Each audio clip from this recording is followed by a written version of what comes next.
এই লোকটি যাকে এখন দেখতে পাচ্ছেন এক মহিলার প্রয়াত স্বামীর শেষকৃত্য অনুষ্ঠান পরিচালনা করছেন তিনি। মানে বোঝাই যাচ্ছে তিনি একজন বিশপ। কিন্তু আমরা সামনে দেখতে পাবো সে কিছুদিনের মধ্যেই এক বিধবার সাথে প্রেমের সম্পর্কে জড়িয়ে পড়বে। তবে তার যুক্তি হচ্ছে ঈশ্বরের এটাই ইচ্ছে এবং ঈশ্বর চান না এই বিধবার যেন কোনো ক্ষতি না হয়। এখন প্রশ্ন হলো এই বিশপটা কে ছিলেন? ইনি হচ্ছেন ওয়েসেক্সের শেরবোর্ন ডায়োসিসের যোদ্ধা বিশপ হিমন্ড। এই বিশপকে দেখে মনে হচ্ছিল ইংল্যান্ড অবশেষে একজন যোগ্য মানুষকে আমাদের সামনে এনে হাজির করেছে। কিন্তু এর পরের ঘটনাটা আমরা একটু পরে দেখব। এই সুযোগে চলুন আমরা দেখার চেষ্টা করি ওয়েসেক্সের র্যাগনারের ছেলেদের মধ্যে ঠিক কী ঘটেছিল তারপরে বলছি, কারণ তার আগেও তো কিছু ছিল। হ্যালো বন্ধুরা, ওয়েলকাম টু সিরিজি স্টোরিজ। আমরা ভাইকিংসদের সঙ্গে আছি। আমরা সিজন 4-এর শেষের পর্বে যেখান থেকে শেষ করেছিলাম ঠিক সেখান থেকেই সিজন 5-এর গল্পটা শুরু হয়। গত পর্বের শেষে দেখতে পেয়েছিলাম আইভার তার মানসিক ভারসাম্য হারিয়ে তুচ্ছ একটা বিষয়কে কেন্দ্র করে তার নিজের ভাইকেই হত্যা করে ফেলেছিল। আইভারের এই জঘন্য কাজটা ছিল অনেকের কাছে ক্ষমার অযোগ্য অপরাধ। তবে ভাইকে হত্যা করার পর আইভারও তার অপরাধ বোধে ভুগতে শুরু করেছিল এবং তার এই মারাত্মক ভুল স্বীকার করে নিয়েছিল সে। সেই সাথে সে একটা যুক্তি দেখিয়েছিল যে এটা তার ইচ্ছাকৃত ছিল না। তাকে নিয়ে তার ভাই যে ধরনের টিটকারি করেছিল তাতে সে রাগে অন্ধ হয়ে গিয়েছিল। সেদিন সবার কাছে ক্ষমা চাওয়ার পর আইভার ঘর থেকে বেরিয়ে যায়। তবে সত্যি বলতে সিগুড প্রায় সময়ই আইভারকে তার অক্ষমতার জন্য উপহাস করত। তাই তার মৃত্যুর দায় তার উপরেও কিছুটা অন্তত বর্তায় নাকি বলেন? আপনার মতামতটা কমেন্টে জানাবেন। যাই হোক, আইভার বেরিয়ে যাওয়ার পরে উবে অনেকটা জোর দিয়ে অন্যদের বলে তাদের এই বদমেজাজি ভাই আইভার কখনোই কোনো যুদ্ধের নেতৃত্ব দিতে পারবে না। কিন্তু বিয়র্ন বিষয়টার হস্তক্ষেপ চেয়েও পারে না, কারণ সে এই বিষয়গুলোতে তার আগ্রহ হারিয়ে ফেলেছিল। আসলে তার আগ্রহ ছিল অন্যদিকে। বিয়র্নের চোখে তখন ভূমধ্য সাগরের রোমান সাম্রাজ্যের স্বপ্ন ভাসছিল। তাই একদিন প্রস্তুত হয়ে বিয়র্ন তার যোদ্ধাদের নিয়ে ভূমধ্য সাগরের উদ্দেশ্যে যাত্রা করে। এদিকে মেয়ে, স্ত্রী হেলগা এবং বন্ধু র্যাগনারকে হারানোর পর ফ্লোকির মন সব কিছু থেকে উঠে গিয়েছিল। সে ভাবছিল এখন যেহেতু র্যাগনারের মৃত্যুর প্রতিশোধ নেওয়া শেষ হয়ে গিয়েছে, তাই এই ব্রিটিশ ভূখণ্ডে থাকার আর কোনো দরকারই নেই। ফলে সেই চিন্তা থেকেই একদিন অনেকটা উদ্দেশ্যহীনভাবে সমুদ্র যাত্রায় বেরিয়ে পড়ে ফ্লোকি। একসময় যে মানুষগুলো সবাই একত্রে বসবাস করত তারা একে একে বিচ্ছিন্ন হয়ে যাচ্ছিল। ফলে শুধু 3 জন ভাই ছাড়া ইংল্যান্ডের নেতা হিসেবে আর কেউ ছিল না। এর মধ্যে একদিন উবে পূর্ব অ্যাংলিয়াকে ভাগ করে নিজেদের বসতি স্থাপন এবং সেখানে চাষাবাদ শুরু করার পরামর্শ দেয় তার অন্য ভাইদের। কিন্তু দেখা যাচ্ছিল আইভার তখনও পরিস্থিতির সুযোগ নিতে চাইছিল এবং ইংল্যান্ডের আরও ভেতরে আক্রমণ চালিয়ে যেতে চাইছিল সে। আইভারের ইচ্ছে ছিল উপকূলে সে একটা অস্থায়ী যাত্রা বিরতির জন্য ঘাঁটি স্থাপন করবে, যাতে ইংল্যান্ডে যাওয়া বা নরওয়েতে ফিরে যাওয়া ভাইকিংসদের জন্য আরও সহজ হয়। এরপর সে উত্তর পূর্বের ইংল্যান্ডের ইয়র্কের দিকে তার দৃষ্টি দেয়। এই ইয়র্ক শহরটি নদী এবং উপকূলের কাছাকাছি অবস্থিত ছিল। তার পরিকল্পনা শুনে এবার তার অন্য ভাই হ্যাভিটসার্ক আইভারের সিদ্ধান্তের সাথে একমত হয়। সর্বোপরি তারা এমন একটা অবস্থানে ছিল তখন যেখানে তাদের সহজেই পিছন থেকে আক্রমণ করা যেত। তো এর কয়েকদিন পর তারা ইয়র্কের কাছাকাছি এসে পৌঁছায়।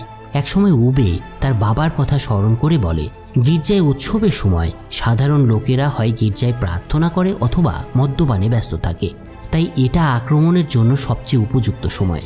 এরপর আইভার সিদ্ধান্ত নেয় তারা এই প্রার্থনার সময়ই ইয়র্ক আক্রমণ করবে। অন্যদিকে হিমন্ড ইতিমধ্যে ওয়েসেক্সে এসে পৌঁছেছিলেন। ধ্বংসপ্রাপ্ত শহরটি দেখে তার হৃদয় কেঁপে উঠেছিল। তাই এই শহরটাকে পুনর্নির্মাণ করার সিদ্ধান্ত নিয়েছিল সে এবং রাজা এগবার্টের জন্য একটা অন্ত্যেষ্টিক্রিয়ার আয়োজন করেছিল। হিমন্ড সেখানে উপস্থিত কিছু সাক্ষীদের কাছ থেকে এগবার্টের উত্তরাধিকার এবং তার পরিকল্পনা সম্পর্কেও জেনেছিলেন। ফলে নতুন রাজা অ্যাথেলউল্ফকে খুঁজে বের করার সিদ্ধান্ত নেয় হিমন্ড। অন্যদিকে অ্যাথেলউল্ফ ওয়েসেক্স থেকে পালিয়ে আসার পর একটা জলাভূমিতে আশ্রয় নিয়েছিল। এই অ্যাথেলউল্ফের অবস্থা এবং ওয়েসেক্স থেকে পালানোর বিষয়টা কিভাবে হয়েছিল সেটা জানার জন্য গত পর্বটা দেখতে হবে আপনাদের, মানে যারা দেখেননি তাদেরকে বলছি। যা হোক, এই জলাভূমির জীবনটা খুব একটা সহজ ছিল না। স্পষ্টতই খুবই কঠোর পরিস্থিতিতে বসবাস করছিল তারা। আলফ্রেড তার দুর্বল শারীরিক অবস্থা নিয়ে বলা যায় অনেকটা মৃত্যুসজ্জায় থাকার মতো ছিলেন। কিন্তু যেহেতু সেই হচ্ছে ইংল্যান্ডের ভবিষ্যৎ পিতা, তাই তার এই অসুস্থতা অবশ্যই কেটে যাবে, অন্তত ইতিহাস সেটাই বলে।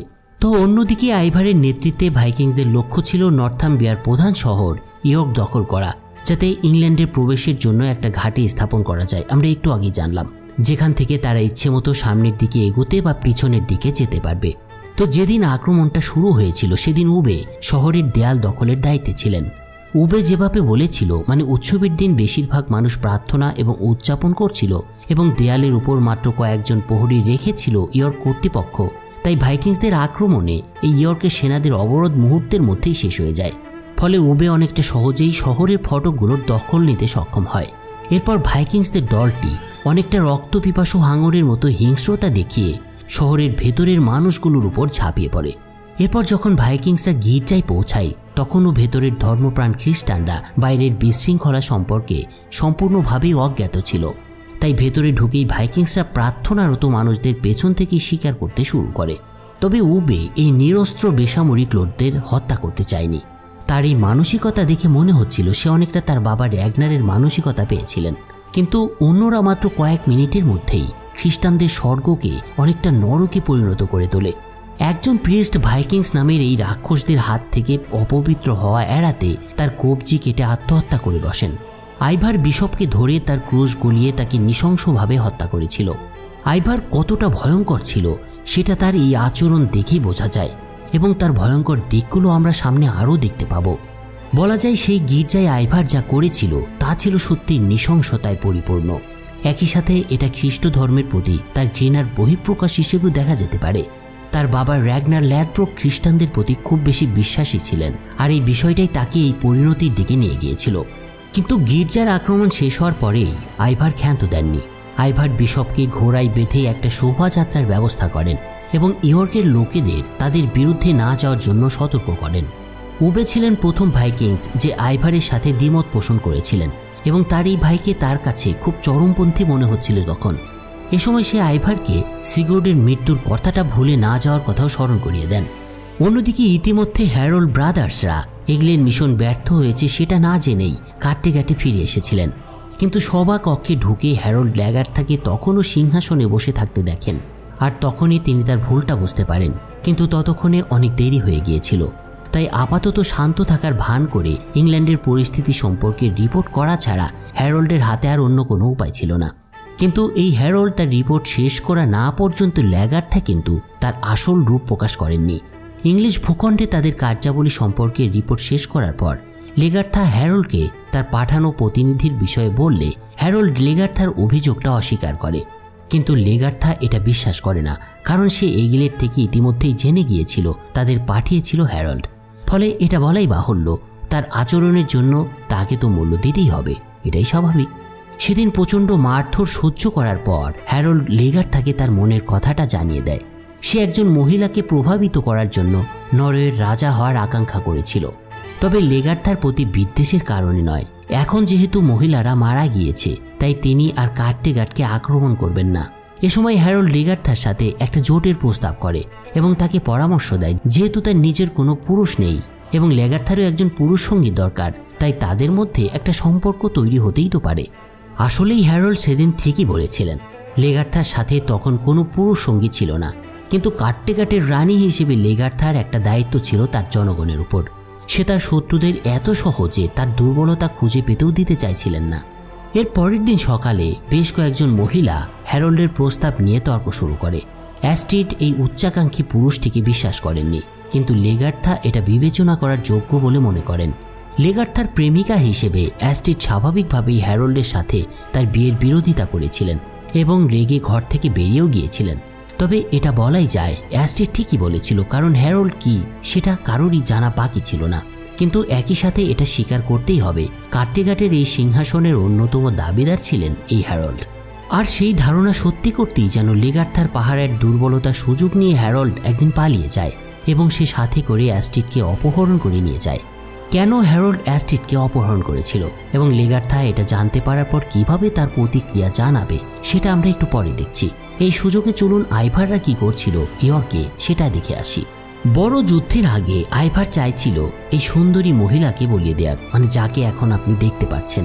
এই মেয়েটি ছিল একজন দাসী, কিন্তু মেয়েটি যখন তার ভাগ্যে কি আসতে চলেছে সেটা জানতে পারে তখন সে একটু ভয় পায় না, বরং সে আইভারকে বলে সে তার জন্য যে কোনো কিছু করতে ইচ্ছুক।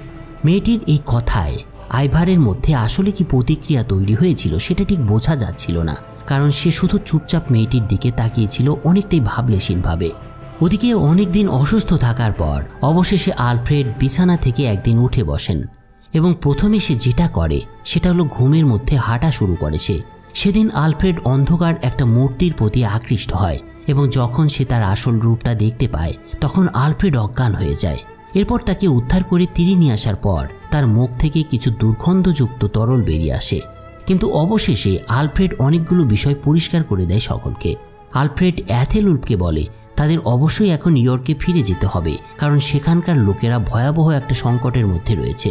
এরপর সে আরও বলে কিছুক্ষণ আগে আবছা মতো একজন ব্যক্তিকে সে দেখেছে এবং সে ছিল তার জন্মদাতা পিতা অ্যাথেলস্তান।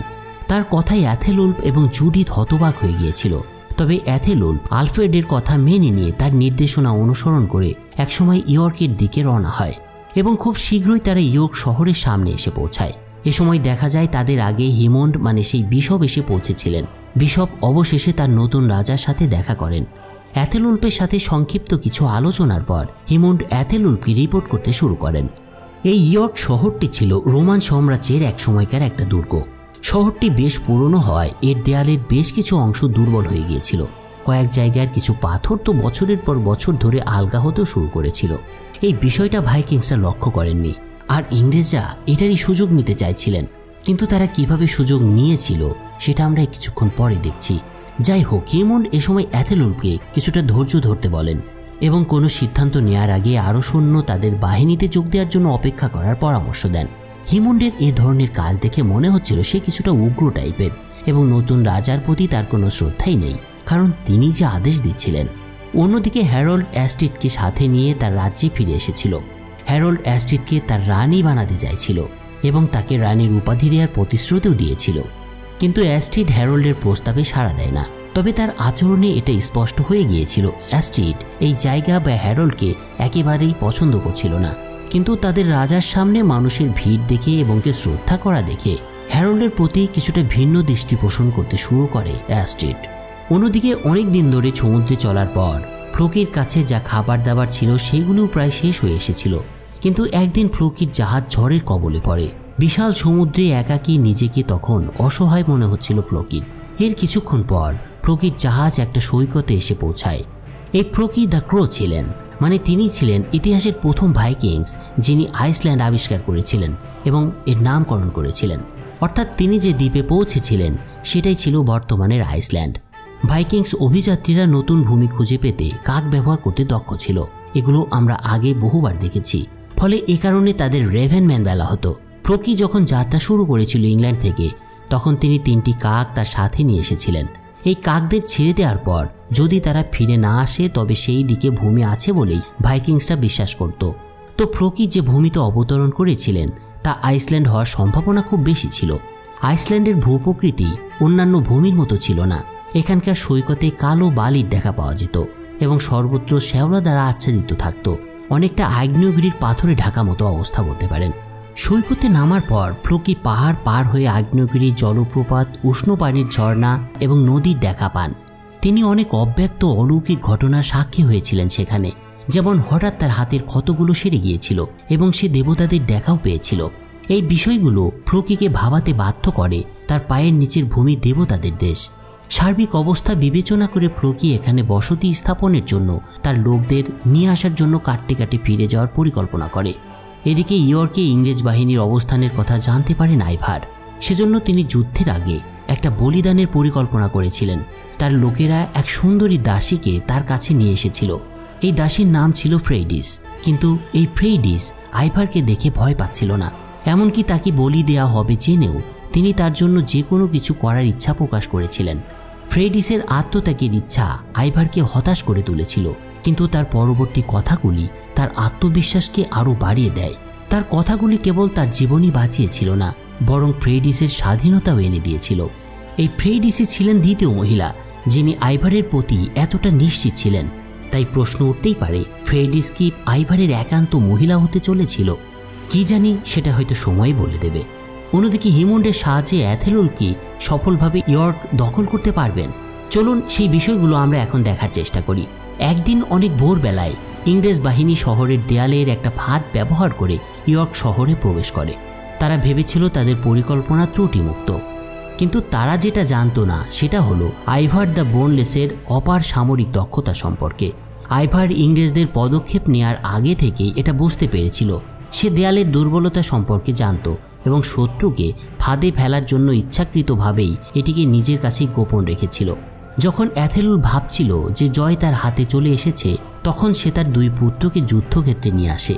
সৈন্যরা দ্রুত একত্রিত হয়। অ্যাথেলুল্ফ এবং হিমন্ড শহরের ভেতরের দিকে পৃথক পৃথক দলকে নেতৃত্ব দিয়ে এগিয়ে যান।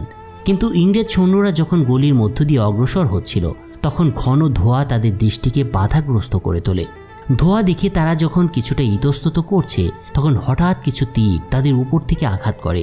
কিন্তু শত্রুর সংখ্যা কম হতে পারে এটা অনুমান করে অ্যাথেলুল্ফ তাদের তাড়া করে, কিন্তু ভাইকিংসরা তাদের বাধা দিয়ে গলির প্রবেশ পথটা বন্ধ করে দেয়। এ সময় ইংরেজরা বুঝতে পারে তাদের শত্রু খুব ভালোভাবেই প্রস্তুতি নিয়ে তাদের বিরুদ্ধে যুদ্ধে নেমেছে, কারণ উপর থেকে তীরন্দাজরা তাদের উপরে অবিরাম আক্রমণ করে চলেছিল। অ্যাথেলুল্ফ এবার বুঝতে পারছিল যে তারা সত্যিই প্রতারিত হয়েছে এই শহরে, তাই সে তার সেনাদেরকে সেখান থেকে বেরিয়ে যেতে বলেন। কিন্তু ভাইকিংসরা যে পথে কাটা ফেলে একটা ফাঁদ তৈরি করেছিল সেটা এই ইংরেজরা লক্ষ্য করেনি, তাই পিছিয়ে আসার সময় বেশ কয়েকজন সৈন্য এই কাটার উপরে পড়ে বিদ্ধ হতে থাকে। একদিকে তীর বর্ষণ এবং অন্যদিকে এরকম কাঁটাযুক্ত মারাত্মক একটা ফাঁদে আটকা পড়ে খুবই ভয়াবহ অবস্থায় পড়ে গিয়েছিল অ্যাথেলুল্ফের দল। কিন্তু তা সত্ত্বেও একসময় তারা অন্য একটা দিক দিয়ে পালানোর চেষ্টা করে, কিন্তু সেদিকেও বাধা থাকায় অ্যাথেলুল্ফকে পালানোর জন্য বাধ্য হয়ে সেই কাঁটায় আটকে থাকা তার নিজের সৈন্যদের মৃতদেহের উপরেই পা রাখতে হয়েছিল। এই ইংরেজ সৈন্যরা হয়তো মারা যেত না, কিন্তু একসময় তাদের সহযোদ্ধাদের দ্বারা পদদলিত হয়ে এদের মৃত্যু হয়। যুদ্ধের এক নির্মম বাস্তবতা ছিল এটা। ইংরেজরা অনেকটা মাথাবিহীন মাছির মতো পুরো শহর জুড়ে ছুটে বেড়াচ্ছিল। ইংরেজদের এই অসহায় অবস্থা আইভার বেল টাওয়ার থেকে প্রশংসার দৃষ্টিতে দেখছিলেন। অন্যদিকে হিমন্ডও একই রকম পরিণতির মুখোমুখি হয়েছিল। শত্রুদেরকে বিশৃঙ্খল অবস্থায় দেখে র্যাগনারের আরেক ছেলে হ্যাভিটসার্ক আক্রমণের নেতৃত্ব দিতে শুরু করেছিলেন। র্যাগনারের পুত্র হিসেবে হ্যাভিটসার্ক অন্যদের চেয়ে একেবারে কম সাহসী ছিলেন না, তবে সে আরও সংযত ছিল। সর্বোপরি তার কাছে বিয়র্নের মতো কোনো অভিজ্ঞতা ছিল না। অন্যদিকে উবের শক্তি ছিল, কিন্তু আইভারের মতো সামরিক প্রজ্ঞা ছিল না তার। তবে হ্যাভিটসার্ক ছিল সেই ব্যক্তি যে তার ভাইদের মধ্যেকার ভ্রাতৃত্বকে সবচেয়ে বেশি লালন করতে নিজের মধ্যে। বলা যায় অ্যাথেলুল্ফের উস্কানি শেষ পর্যন্ত সফল হয়েছিল, কিন্তু এই সহিংসতা আইভারের মধ্যে একটা জ্বালা ধরিয়ে দেয়। সে সহ্য করতে না পেরে মূল যুদ্ধক্ষেত্রে ছুটে যায়, কিন্তু মাঝপথে একজন সৈনিক আইভারকে তার রথ থেকে একটা লাঠি দিয়ে আঘাত করে ফেলে দেয়। কিন্তু আইভার যখন মাটিতে পড়ে গিয়েছে, তখন সৈনিকটা যখন তার দিকে এগিয়ে আসছে, তখন আইভার তাকে নির্মমভাবে হত্যা করে। ক্রোধে ভরা আইভার 13 বার আঘাত করেছিল সেই সৈনিকের বুকে এবং সেই সৈনিকের রক্ত তার মুখটা লাল করে দিয়েছিল। এরপর আইভার যখন তার রথের কাছে ফিরে আসে, তখন একদল ইংরেজ সৈন্য সেখানে এসে পৌঁছায় এবং তারা ধারণা করে এই রক্ত মাখা লোকটাই শয়তানদের অবতার হিসেবে তাদের উপরে আক্রমণ করেছে। এ সময় ইংরেজরা আইভারকে নিবিড়ভাবে লক্ষ্য করছিল, আর ঠিক সেই সময়ও আইভার শত্রুকে ভয় দেখাতে শুরু করে। অদ্ভুতভাবে এই সময় একটা মনস্তাত্ত্বিক খেলায় মেতে উঠেছিল 2 পক্ষ। তবে একটু পরেই সেখানে উব্বে এসে পৌঁছায়, কিন্তু অবাক হওয়ার মতো বিষয় হলো সে প্রথমে আইভারকে বাঁচানোর চেষ্টা করেনি। এখানে একটা বিষয় লক্ষ্য করা যায়, আসলে উভয় হয়তো ধারণা করছিল আইভারের এই অবস্থায় মরে যাওয়াটাই ভালো, কিন্তু কিছুক্ষণের মধ্যেই সকল দ্বিধা ছেড়ে ফেলে উব্বে আক্রমণ করার সিদ্ধান্ত নেয়। প্রিন্স অ্যাথেলরেড তার বাবার বীরত্ব উত্তরাধিকার সূত্রে নিজের মধ্যে ধারণ করেছিলেন, কিন্তু হঠাৎ একটা তীর তার কাঁধে ভেসে বিদ্ধ হয়। এ সময় যোদ্ধা বিশপ হিমন্ড অতুলনীয় সাহসিকতা প্রদর্শন করছিলেন এবং একাই অসংখ্য ভাইকিংসকে শেষ করে দিচ্ছিলেন। তার তলোয়ার অনেকটা মাখনের মতো ভাইকিংসদের উপরে নেমে আসছিল, কিন্তু হিমন্ড যতই শক্তিশালী হোক না কেন, তার অন্য একটা বাধা তার এই অগ্রসরকে অনেকটা থামিয়ে দিয়েছিল। অ্যাথেলুল্ফ ইতিমধ্যে তীরের আঘাতে আহত ছেলে অ্যাথেলরেডকে সাথে নিয়ে পিছু হটেছিলেন। তাদের শুরুটা আসলেই খারাপ ছিল, যেটা আইভারের কাছে অ্যাথেলুল্ফের দ্বিতীয় পরাজয়ের মধ্য দিয়েই শেষ হয়। সেদিন বিজয়ী ভাইকিংসরা জাঁকজমকপূর্ণভাবে তাদের এই জয় উদযাপন করেনি, কারণ তারাও অনেক হতাহতের শিকার হয়েছিল। পরিস্থিতি স্বাভাবিক হয়ে আসার পর উবে এবং আইভার তাদের পরবর্তী পদক্ষেপ নিয়ে দ্বিমত পোষণ করেছিলেন। উবে মনে করত সে এই বিজয়কে ইংরেজদের সাথে আলোচনার জন্য ব্যবহার করতে পারে। অন্যদিকে আইভারের আলোচনার কোনো ইচ্ছাই ছিল না, কারণ সে মনে করত শান্তির প্রস্তাব দেয়া ভাইকিংসদের স্টাইল নয়। কিন্তু অন্য 2 ভাইদের চিন্তা ছিল ভিন্ন। তাই সেদিন রাতের আড়ালে উবে অনেকটা গোপনে হ্যাভিট স্যারকে নিয়ে আইভারকে না জানিয়েই অ্যাথেলউল্ফের সাথে আলোচনা করার জন্য তার তাঁবুতে যাওয়ার প্রস্তুতি নেন। কিছুক্ষণ পর সেখানে পৌঁছালে অ্যাথেলউল্ফ তাদের ক্যাম্পে আমন্ত্রণ জানায় এবং বিশ্রামের অনুমতি দেয়। কিন্তু হিমন্ড এ সময় তাদের তাঁবুতে আতর্কিত আক্রমণ চালায় এবং উবে ও হ্যাভিট স্যারকে রক্ষীদের হত্যা করেন। এরপর উবেকে নির্মমভাবে মারধর করেন তিনি। কিন্তু ভাগ্যক্রমে হিমন্ড উবে এবং হ্যাভিট স্যারকে জীবিত রেখে দিয়েছিলেন শুধুমাত্র আলোচনার জন্য। উবে এবং হ্যাভিট স্যারকের এই দুর্দশার খবরটা যখন আইভারের কানে এসে পৌঁছেছিল তখন কিন্তু তার মধ্যে কোনো প্রতিক্রিয়া লক্ষ্য করা যাচ্ছিল না। সেই মূলত ভেবেই নিয়েছিল তার এই ভাইদের মধ্যে বুদ্ধিমত্তার অভাব রয়েছে। আইভার বিশ্বাস করত 3 ভাইয়ের যৌথ শাসন আর কোনোভাবেই সম্ভব নয়, কারণ তাদের চিন্তাভাবনা ভিন্ন। তাই সে এটাকে একটা সুযোগ হিসেবে নিয়ে একে কাজে লাগিয়ে জনগণের হৃদয় জয় করতে শুরু করে এবং সমস্ত ক্ষমতা তার নিজের কাছে একীভূত করে। সেদিন কিছুক্ষণ পর উবে যখন তার লোকদের কাছে ফিরে আসে তখন আইভারের এই সিদ্ধান্ত নেওয়া দেখে বড় ভাই হিসেবে আইভারের নেতৃত্বে থাকতে অস্বীকৃতি জানায় উবে এবং হ্যাভিট স্যারকে সাথে নিয়ে কাট্টেঘাটে ফিরে যাওয়ার সিদ্ধান্ত নেয়। তবে যাত্রা শুরুর আগে দ্বিধাগ্রস্ত হ্যাভিট স্যার তার মন পরিবর্তন করে ফেলে এবং আইভারের সাথে থেকে ইংরেজ ভূমিতে লড়াই চালিয়ে যাওয়ার সিদ্ধান্ত নেয়। একেবারে শেষ মুহূর্তে হ্যাভিট স্যার জাহাজ থেকে নেমে যাওয়ায় উবের মনটা সেদিন ভেঙে গিয়েছিল। সে বুঝতে পারে তার ভাইয়েরা তাকে হয়তো পরিত্যাগ করেছে, কিন্তু হ্যাভিট স্যার আসলে বুঝতে পারেনি তার এই পছন্দ বা বেছে নেওয়াটা কিভাবে তাকে গভীর অনুশোচনায় পতিত করেছিল পরবর্তীতে। বন্ধুরা, আজ এ পর্যন্তই থাক। এই কাহিনীর পুরো ধারাবাহিকতা নিয়ে আমি পরের পর্ব খুব শীঘ্রই আপনাদের সামনে এক্সপ্লেন করতে আসছি। সে পর্যন্ত সবাই চ্যানেলটাকে সাবস্ক্রাইব করে এবং ভিডিওতে লাইক দিয়ে সাথে থাকুন। ধন্যবাদ সবাইকে।